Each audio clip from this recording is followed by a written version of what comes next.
Audio Jungle.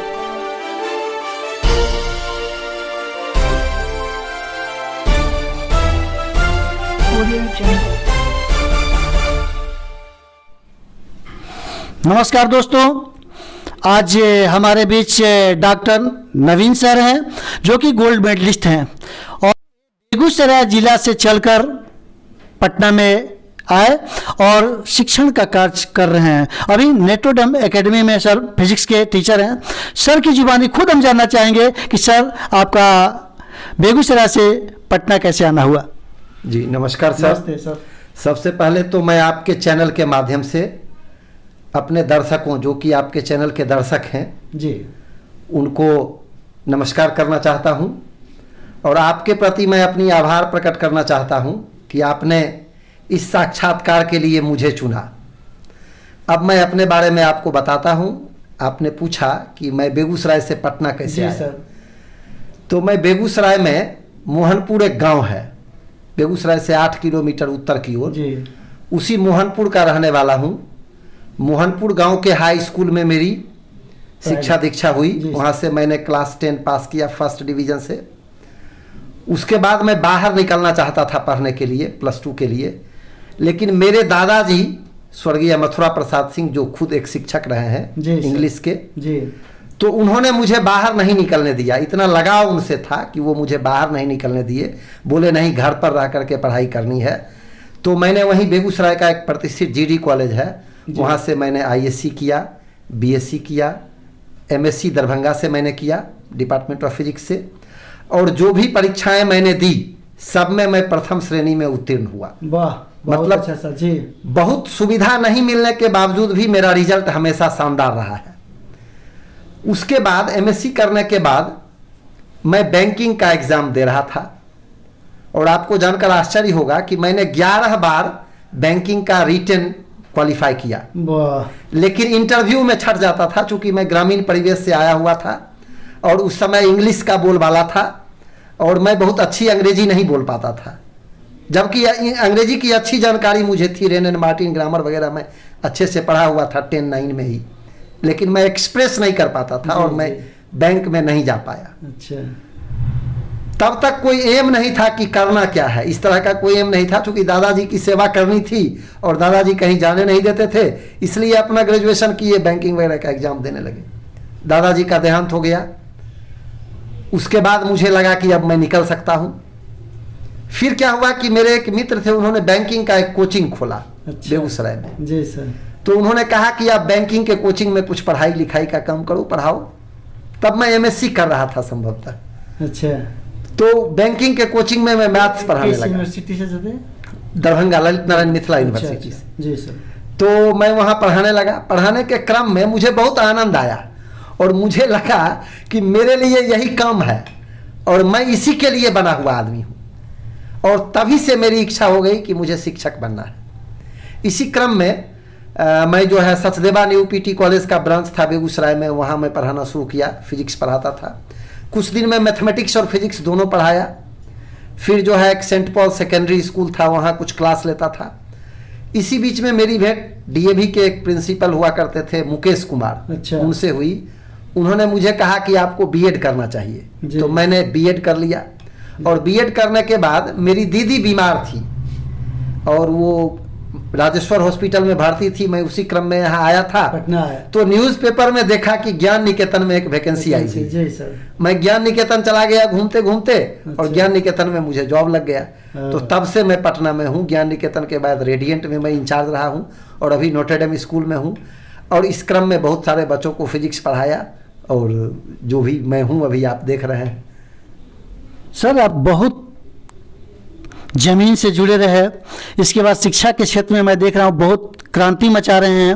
और लगभग कितने साल से पढ़ा रहे हैं सर?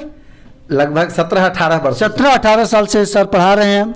सर मैं जानना चाहूँगा कि आपका जो स्टूडेंट्स है आपके पढ़ाए हुए, कुछ स्टूडेंट्स के नाम बताएं जो कि ऊंचे मुकाम हासिल करके। देखिए, स्टूडेंट्स का नाम बताना अच्छा इसलिए नहीं होगा कि मुझे लगता है 1000 से 1500 के बीच ऐसे बच्चे होंगे। अच्छा। जो विभिन्न IIT कॉलेज से, विभिन्न मेडिकल कॉलेजेज, एम्स, PMCH या NMCH या मुजफ्फरपुर मेडिकल कॉलेज से पास आउट हुए हैं वाह। और वो बड़े बड़े टेक्नोक्रेट्स के पोजीशन पर काम कर रहे हैं, कुछ एडमिनिस्ट्रेटिव ऑफिसर्स हैं, कुछ जो है मेडिकोज हैं।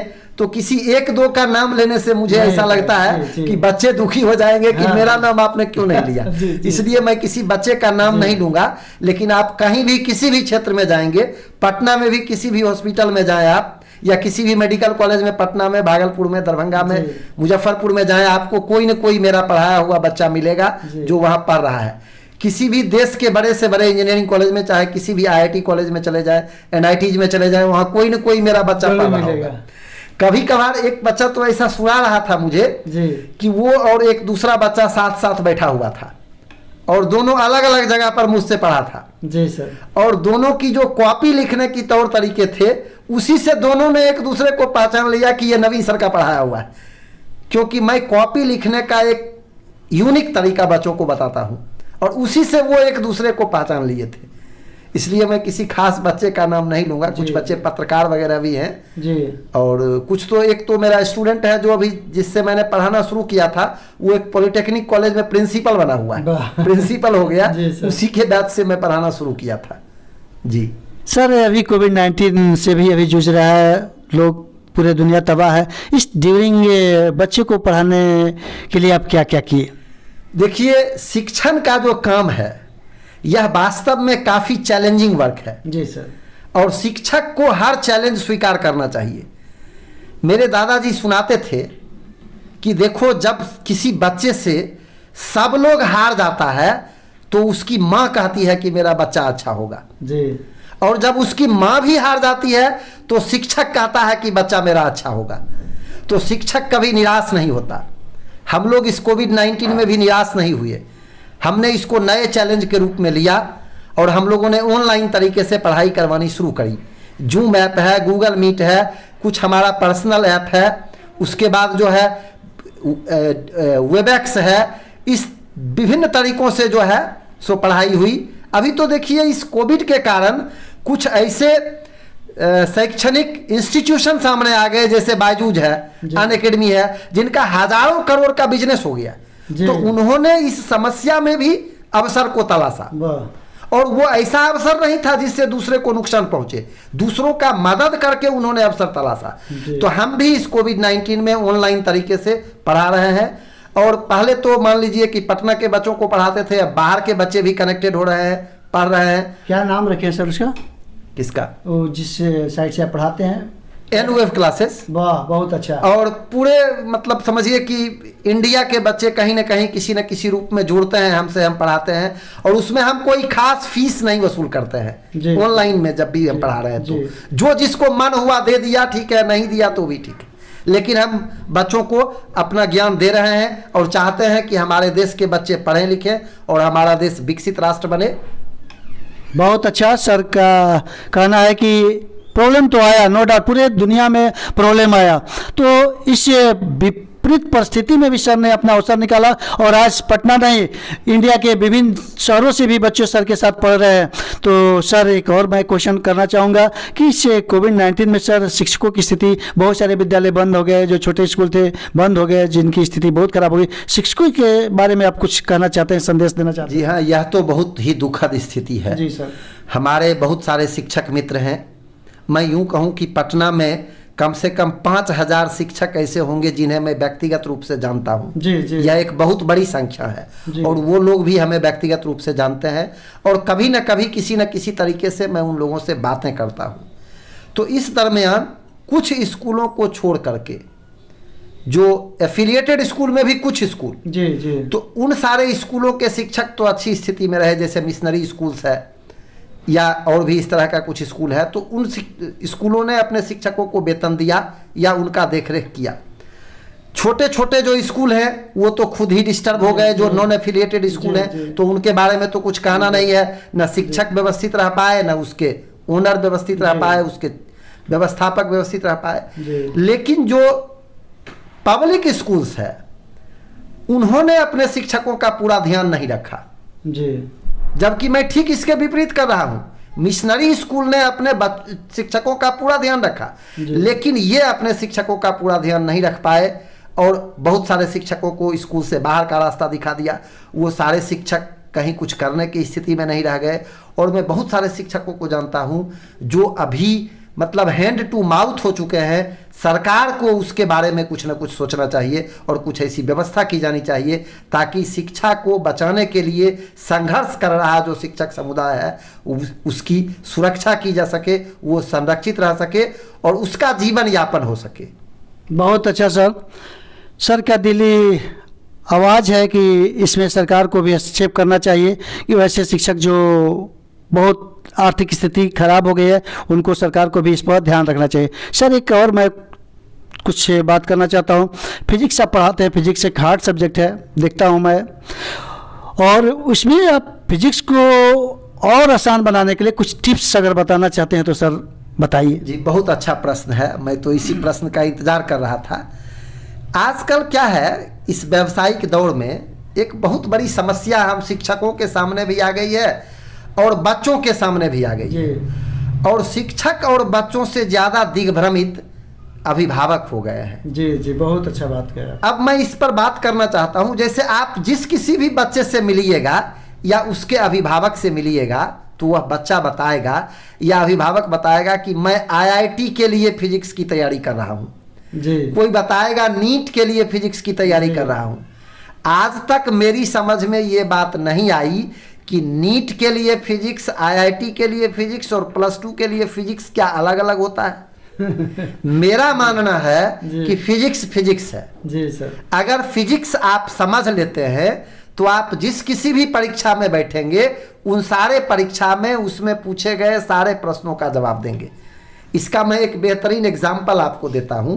जब कोई आदमी कार ड्राइविंग सीख रहा होता है जी तो कार की ड्राइविंग मारुति 800 पर सिखाता है। जी। क्या आपने किसी ऐसे आदमी को देखा है जो कहेगा मैंने मारुति 800 चलाना सीखा है, मैं स्कॉर्पियो नहीं चला सकता? नहीं देखा होगा। नहीं। तो फिजिक्स को भारी न माना जाए लेकिन भारी है। जी। भारी कैसे है इसका भी मैं एक एग्जांपल देता हूं। जैसे मान लीजिए मैं बच्चों को कहता हूं क्लास में कि बेटा मैं तुमको कह रहा हूं एक गिलास लेके आ जाओ, तो गिलास ले आए। मैं कहता हूं टेबल लेके आओ, तो टेबल पर ज्यादा ताकत लगाना है। अगर ग्लास के इतना ताकत लगाकर फोर्स लगाकर टेबल को उठा सकते हो तो फिजिक्स को भी उतने ताकत में पढ़ सकते हो। तो फिजिक्स टफ है। अगर टफ नहीं होता तो सब फिजिक्स पढ़ता। तो टफ है, इसमें कोई दो राय नहीं है। लेकिन अगर आप उसको उस हिसाब से पढ़ेंगे तो वह टफ नहीं है। फिजिक्स की सबसे बड़ी विशेषता यह है कि इसमें आपको कुछ भी रटना नहीं है। फिजिक्स को हम लोग प्राकृतिक विज्ञान, नेचुरल साइंस बोलते हैं। जो भी घटनाएं हमारे सामने हो रही हैं उसी का एनालिसिस करना तो फिजिक्स है। इसलिए आप फिजिक्स पढ़िए, फिजिक्स को फिजिक्स की तरह समझिए और आप जिस किसी भी परीक्षा में बैठेंगे पास हो जाएंगे। कभी IIT के लिए या नीट के लिए अलग से फिजिक्स पढ़ने की जरूरत नहीं है। मैं एक बार पढ़ रहा था, नेहरू जी ने कहा था, नेहरू जी से कुछ बच्चों ने पूछा कि बताइए मुझे पढ़ने में मन नहीं लगता है चाचा, मैं क्या करूं? तो नेहरू जी ने कहा बेटा पढ़ाई को खेल समझो और खेल को पढ़ाई समझो। जिस दिन से आप पढ़ाई को खेल समझने लगोगे और खेल को पढ़ाई समझने लगोगे उस दिन से पढ़ना आसान हो जाएगा। तो मैं अपने बच्चों को यही कहना चाहता हूं कि बेटा आप पढ़ाई को खेल समझो। देखो एकदम फिजिक्स आसान हो गया। बहुत सरल भाषा में एग्जाम्पल के साथ सर सब कुछ समझा दिए। दर्शक भी हमारे, बच्चे भी हमारे समझ गए होंगे, देख लिए होंगे कि वाह क्या अच्छा से समझाए। सर लास्ट कुछ टिप्स दे दीजिए, एक संदेश दे दीजिए अपना दर्शकों के लिए कि दर्शक को कुछ संदेश जाए आपके थ्रू। जी बहुत बड़ी बात आपने कही। संदेश दर्शकों को, खास करके अभिभावकों के लिए मेरा एक संदेश है और वह संदेश देने से पहले मैं एक कहानी आपको सुनाना चाहता हूँ इसी संदेश से रिलेटेड। मेरे पास एक अभिभावक आए और उन्होंने अपने बच्चे को लाया और कहा कि इसको फिजिक्स पढ़ा दीजिए। मैंने कहा कि यह किस क्लास में है? तो यह 12वीं में है। जी। मैंने पूछा 11वीं में कहाँ था? तो ये कोटा में था। जी। तो 12वीं में क्यों आ गया? क्योंकि इसको समझ में नहीं आ रहा है। वो बच्चा मेरे यहाँ रहा, पढ़ा और वो इंजीनियरिंग कॉलेज में गया और बीटेक किया। 2 साल बाद उन्होंने अपने छोटे बच्चे को लाया जी। और मैंने पूछा ये किस क्लास में है, तो सर ये भी 12वीं में है। तो मैंने कहा ये 11th में 11वीं में कहाँ था? उन्होंने कहा यह भी कोटा में था। सुनिएगा, बहुत इंटरेस्टिंग बात है। तो जी। मैंने उनसे पूछा कि श्रीमान आप बताइए, आपको तो पहले मैं नमन करता हूँ, जी सर। आप बताइए जब आप बड़े बच्चे में देख लिए कि उसको समझ में नहीं आ रहा है या उसको कुछ समस्या हो रही है, जी। तो फिर आपने छोटे बच्चे को क्यों भेज कोटा दिया? क्यों भेजे? जी अब आप आश्चर्यचकित रह जाइएगा अगर उस अभिभावक की बात सुनिएगा तो। उन्होंने कहा कि अगर मैं इसको नहीं भेजता तो ये कहता कि मैं वहां जाता तो एकदम पक्का IIT चला जाता। वाह जी सो यह हमको दोष न दे, इसलिए मैंने इसको भेज दिया। वाह। तो मैं अभिभावकों से हाथ जोड़कर निवेदन करना चाहता हूं कि आप बुद्धिमान हैं, बच्चा कितना भी मार्क्स ले आए वह बुद्धिमान 10 करने के बाद नहीं हो सकता। आप अपने अनुभव से, अपने हिसाब से उसको गोल दीजिए, उसका टारगेट फिक्स करिए और उसको आगे बढ़ने दीजिए। कोई कह रहा है मुझे दिल्ली भेज दो, आप दिल्ली मत भेजिए। आप एनालिसिस करिए कि वहाँ क्या हो रहा है, आप एनालिसिस करिए कि आपके आसपास क्या हो रहा है। हर जगह से कुछ न कुछ रिजल्ट आता है। बच्चा घर में रह करके भी पढ़ सकता है, और अभी तो पेंडेमिक ने इतना बड़ा व्यवस्था दे दिया है कि बच्चा घर बैठे जिस टीचर से चाहे पढ़ सकता है। तो इस पेंडेमिक ने एजुकेशन के फील्ड में एक क्रांति भी लाया है। जी सर जी। तो यही संदेश है अभिभावक से कि आप सजग रहें, आप सचेत रहें। बच्चे आपके हैं, आप डरे नहीं कि बच्चा क्या कहेगा बाद में। आपको यह ध्यान में रखना है कि मेरा बच्चा अच्छा करे। इससे मत डरिए कि बच्चा बाद में हमको दोष न दे। बच्चा किसी ऊंचाई पर जाए दोष आप ही को देगा। इसलिए इससे न डरें, बच्चों को उचित सलाह दें। बस यही मेरा संदेश है। बहुत अच्छा संदेश। इस संदेश के माध्यम से हम लोग समझ गए कि क्या एक पेरेंट्स को करना है।